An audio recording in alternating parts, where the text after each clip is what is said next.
Hello everyone, সবাই কেমন আছো? আমি তো আলহামদুলিল্লাহ অনেক ভালো আছি তোমাদের দোয়ায়। যাই হোক, ছোট্ট একটা ভিডিও নিয়ে তোমার সামনে আসলাম, জাস্ট এটা বলার জন্য যে এখানকার খাবার মানে বেসিক্যালি এত মজা। বিশ্বাস করো, এখানে যখন আমার ফ্রেন্ড গাড়ি থামায় তখন বলে কি এখানে খাও আর বাইরে খাও, রাস্তার ফুটপাতে। বাট আমি বলতেছি না না, আমি খাবো না, আমি খাবো না, আমি রাস্তার পাশে খাবো না, ধুলাবালি আসবে। ও বলতেছে একবার খেয়েই দেখো না, হান্ডি খাবার না কি বলে, যাই হোক। এখানে খিচুড়ি, মাংস আর চুই ঝাল, সব পদের মাংস আছে, গরু, খাসি, হাঁস, মুরগি।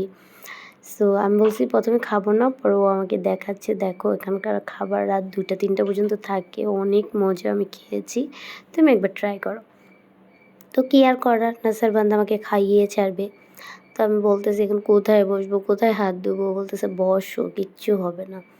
তো ফাইনালি বসে গেলাম, বসে খাচ্ছি। আমি বলে বোঝাতে পারবো না, খাওয়ার পরে মানে আমার এত ভালো লাগতেছে, মানে আমি এই ভিডিও করার পরেও আমি 3-4 বার চলে গেছি, যেহেতু খাওয়ার জন্য আমি আর ভিডিও করিনি, ভিডিওটা অনেক লাস্টেই দিচ্ছি। আর আমি ওকে ও বলছে কি খাবার না বলে এখন খাও কেন? বলছে এখন তো মজাই লাগতেছে। এটা হচ্ছে তোমার ওই যে 10 নম্বর, ওই যে কী বলে, মিরপুর স্টেডিয়ামের সাথে রাস্তার পাশেই তোমার ওরা নাকি সারা রাত ভরেই বসে, ভর্তা, খিচুড়ি, গরুর মাংস। প্লেট কিন্তু বেশি না, 200 টাকা। তোমরা কিন্তু ডেফিনেটলি এটা ট্রাই করো। আমি তো ট্রাই করছি, ইভেন আমার ফ্যামিলিকে এনে খাইয়েছি। অবশ্য ওরা খেয়েও বলছে মজা হয়েছে।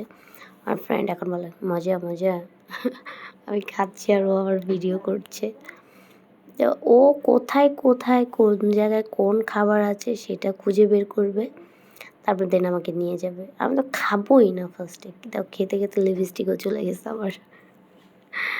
এই ছোটোখাটো কয়েকটা ফাজলামি করে ছবি তুলছে, এটা তোমাদের সাথে শেয়ার করলাম। Tata, bye bye.